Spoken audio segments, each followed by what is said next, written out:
Hello, friends. Hope all is going well. Today, I was asked the question that what's more important, people, process, or systems? I remember I met the author of Good to Great, Jim Collins, about 15 years ago. And when he wrote Good to Great, and he said, first who, then what? So his whole hypothesis is that you have to select the right people, put them in your bus, in your team, and then ask them where to go to, what direction to go. So set the direction after you select the team. I asked him a question in an audience of a few thousand people. I said, Mr. Collins, most of middle managers don't have ability to select who, but they still have to deliver what. I mean, when you start in any company or even in your own company, you have a set of problems you have to tackle. And if you already have a team of people, even if you are hired as a director or a manager or any middle manager, even if you are hired as a vice president, not necessarily you can just come in and change your team the next day. You have to work with who is already around. So you cannot select who. You do not have ability to select who. Yes, if you start a new company, you have more opportunity to select who. And yes, you want to find the right people, but still you have the people you are doing this, work with. So if you don't have ability to select who, but you still have to deliver what, and that what could be any set of problems or challenges. So I asked him, I said, how do you tackle that? And his answer was that, well, you always have some empowerment to select who. So I kept thinking about it, and this question keep haunting me. But honestly, the answer of this question really helped me look at many things differently, and then I came up with my own model. So what I think is people, process, and system are interrelated. You could really tackle each one, and it will have benefit of tackling each one independently. Yes, they are interconnected, but you need to have not only the right people, but you also need to have a very robust process, and then a very, I will say, open, agile system that work and that can handle the changes and that can adopt the changes. So not only you need just the right people, but you also need process and systems. Each one is needed. But honestly, in my humble opinion, process is far more important. It's right in the middle, and it's connect with systems and people. But if you have the right process, then you could actually find the right people and build the right system. And that process is not really just set of logics, but it's also the way you look at the problem. I mean, MIT have several innovation programs, and one of their program is that they take a month off in January, and they have an IAP process. What is that? It's independent activity program, independent activity process. So what they want you to do is they want you to go out and, develop something, build something real, build something that can work. And the story of Dropbox is that, the founder of Dropbox actually developed his process for Dropbox, in a bus ride from Boston to San Francisco. And even though his prototype didn't ideally work very well, but he was able to set the vision for the process, and then the process was optimized, and hence you have multi-billion-dollar company. So many companies and inventions really happen when people start looking at the problem differently. So if you have that mindset where you can actually start looking at the problem, in a different mode, then you actually not only end up solving your current challenge on hand, but you might be actually solving many other, problems. Many philosophers, when they started thinking about nature and anything else, and then they start asking questions, their way of asking questions to themselves and to the nature and the people around them really open many minds and solve many problems. There is no good invention that happened without really, asking different questions and looking at the problem differently. Now, MIT again has another methodology or another process called P-set, problem set. And then the idea is, and this is a very complex problem set, And the idea is not to find the solution, but to looking at the problem from different angles, that what are knowns and what are unknowns, what could be supposed and what could really be, what could be available. So what really we have on hand and what we don't have on hand, and what are going to be our assumptions. When you deal with the problem this way, when you actually, break down the problem, that's what I call, what problem are you trying to solve? I mean, if you have met Professor Clay Christensen from Harvard Business School, his famous quote used to be, what problem are we trying to solve? So we have always need to ask, always, every single day, in every single problem, in every single meeting, when we are pondering ourselves, what problem are we trying to solve? Because that whole mindset really bring you back to the right focus, and you end up actually being very, very efficient. Even if you look at the 5S process in the lean management, that the philosophy is also having your tools, shine, clean, set aside, set in order, and then, the whole thing is put in a certain process, and then a system is developed so you don't waste your time, and you can grab what you need and you can put back in the right shelf what you don't need. So that really, the whole concept of, process development start from asking the right questions. If you can start asking the right questions, or asking, any questions, not just from, what the apparent one, but non-apparent one. I mean, think about it. How was penicillin got invented? Penicillin was invented when actually Louis Pasteur was actually looking at a different problem. There are many, many inventions who got invented, this way, because the inventor kept asking himself and the team, questions that, what about this? What about that? What do we know about this? What we don't know about this? And then you have a great invention, whether that is, the electric car, or whether that is the cell phone, whether that is, any invention, even the camera, I mean, even the gravity, all those, things came into existence because people ask questions and they're not afraid of failure. Because if you are afraid of failure, let me assure you that every major invention or success has many, many failures around it. And it is really the failure where you learn more, because success can sometimes make you blind, and a quick success make you more blind. And then you may become more egoistic and may not actually, expand your horizon. So when you have a setback or a failure, we should smile, because nature is teaching us that there is more to it and we need to further develop ourselves. And, it really propels you. It propels you. Failures really propels you if you don't get disappointed. Matter of fact, you have an attitude of, getting happier with your failure, and then you start looking at the problem, in a different way. So what I believe is really, it is the process in the middle which originate from asking questions.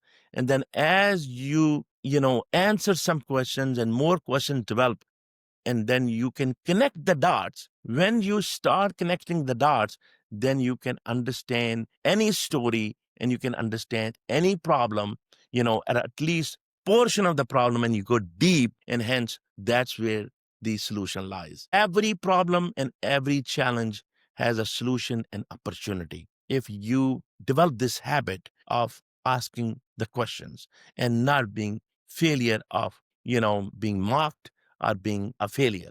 So, that's the reason you have seen many societies, those societies who are close minded and they do not encourage asking questions, they unfortunately stay behind. There are many societies in this world, even now, where asking question is almost like a bad thing in the culture. So what happens is that you may become a very, close society, and that's unfortunately was that was kind of the thing in kingdoms, because kings really say, don't use your brain, don't use your innovation. So that's where the innovation was. Now when we are living in more open societies, and especially in the West and the United States, we have more open mindedness, and that's the reason you see more inventions here. Why do you not see more inventions in Middle East or Asia, or especially, Southeast Asia, because they are a little more closed societies. And same people like myself who come from, Southeast Asia and then, come to United States, they really excel because they had they had a curiosity mind, but unfortunately they did not have the right environment. When you put those people in the right environment and they have ability to ask the questions, and then they can start connecting dots, and then they actually, invent more. I tell you, when I was a little kid and, I was sitting at a barber shop in a small town in Pakistan, there was, there was this whole horizon of war, and they were saying, "Oh, there's going to be a war, there's going to be attack on Pakistan," unfortunately from its neighbor, and people were starting. This is really your CNN over there, because they have every barber shop over there have few newspaper. People read newspaper and then they chit chat, and that was really your best, CNN over there. So I was sitting on the chair to get my hair cut, and the barber started getting funny and asked me, "Hey, Mr. Sheikh." Of course, he was being funny. I was a little kid, but he called me with my last name. He said, "Hey, Mr. Sheikh, what are you guys gonna do if the war happened?" And of course, I belong to a business family, and he asked me that question. He was kind of teasing me. I said, what do you think you are going to do? And his answer was very crisp, and that really changed my perspective on life. He said, "I'm going to take my set of scissors and set of clippers." He had manual clippers and, of course, hand scissor. He said, "I'm going to take these two things in my pocket, and I can go anywhere and cut hairs and make my living." It was very interesting, and I smile.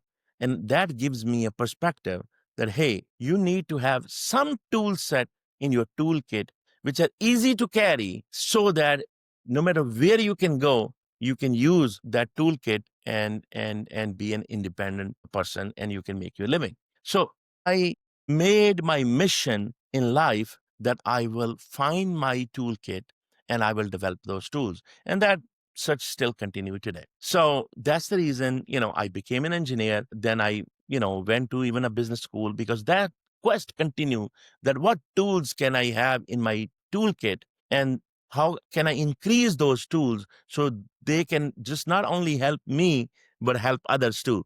And that is my effort, through these live podcasts, that I share those, toolkit with you. And you could certainly have your own toolkit, and you may find some tools here, and then you use those tools to develop your personal life, your family life, your communities, and your companies, and your professional life as well.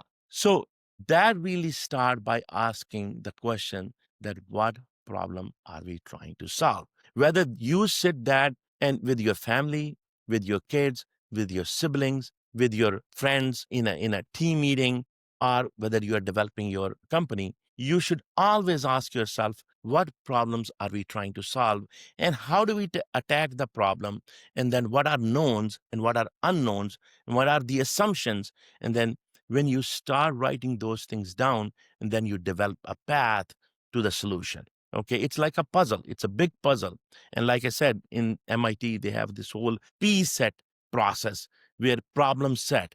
They give you the problem, a very, very complex problem. You don't have to solve that problem, but the idea is that you develop a process and questions, set of questions for the solution. And hence, when many people are looking at that problem and being focused on the problem set, then then you have a team, and that finds a solution. Sometimes one person can find a basic solution, like the Dropbox, or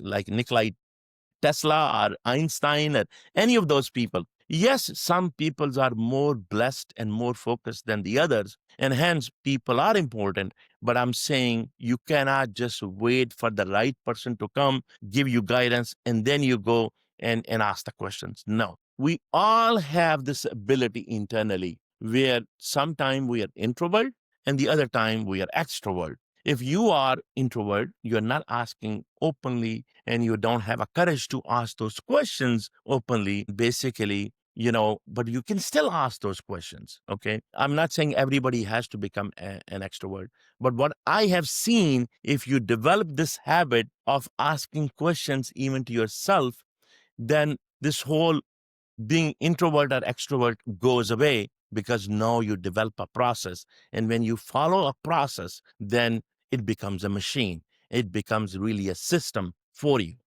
So many of those people who may be introvert, but if they really develop that process, they develop that habit, then honestly, they find even other people around them who are maybe more extrovert, and those people then become your sales team. Those people then become your marketing team.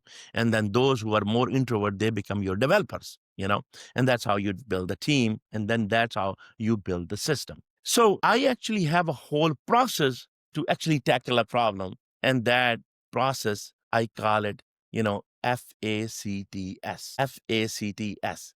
I tackle every problem by, first of all, believing that there is a solution, and believing in myself. F stand for faith. Believing in myself that I have ability to solve that problem. And if I don't have ability, then I will ask the right people, some of the questions I need to ask. So first thing, start from believing in yourself that you have ability to solve that problem, and you are going to find a very innovative solution.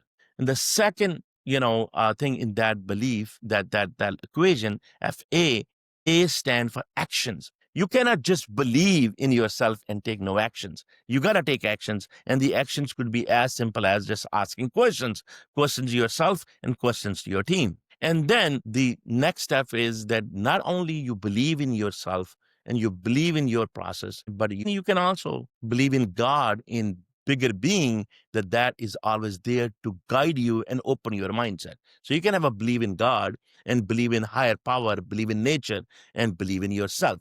Then you need to take actions. And then when you take actions, believe me, whenever you take actions, you will always get either failures or pushback, or some sort of enmity, some sort of isolation. Then you need to have a courage to stand up for what you believe and keep taking actions.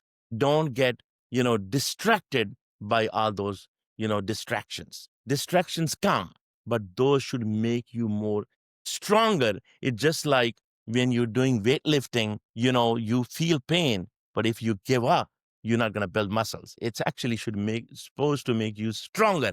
And it's only going to make you stronger if you keep taking those actions and keep showing your courage. And the next step, our next thing in this equation, it's FACT. T stand for team. You need to start building the team around yourself and be truthful to this team. So T stand for truth and T stand for team. And you basically have, look, FACT, fact. This is the fact on ground. The fact spell FACT for a reason, because this is a fact on ground for you, that basically, you have a faith. You have an action, you take courage, and you build team. So your fact on ground is based on your faith, your action, your courage, your team, and your truth. And then the stands for sustainable system. Now, when you have the fact together, make it plural facts, okay? And then it becomes from single to plural when you build a system. You build a sustainable system, because now you not only have this process, but you also, build a system.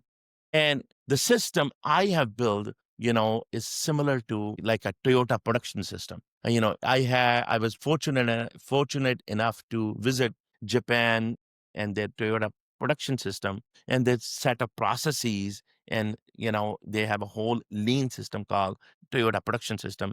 We cannot go deep into that, but I can tell you, I didn't really just take Toyota production system and just, copy that. I actually came up to, total value system. Your system is based on, your value and the value proposition you are going to deliver. So you need to build a total value system. In our next session, we will actually peel the onion on total value system. What is the total value system? But today's discussion is really that how do you really tackle every single problem every single day, and what questions you ask, and can you connect the dot and build a process? When you do anything from A to Z, what is your process? And I'll give you one more example, and then we will conclude. And that is that I remember when I started my career, our company invited a management consultant to talk to us.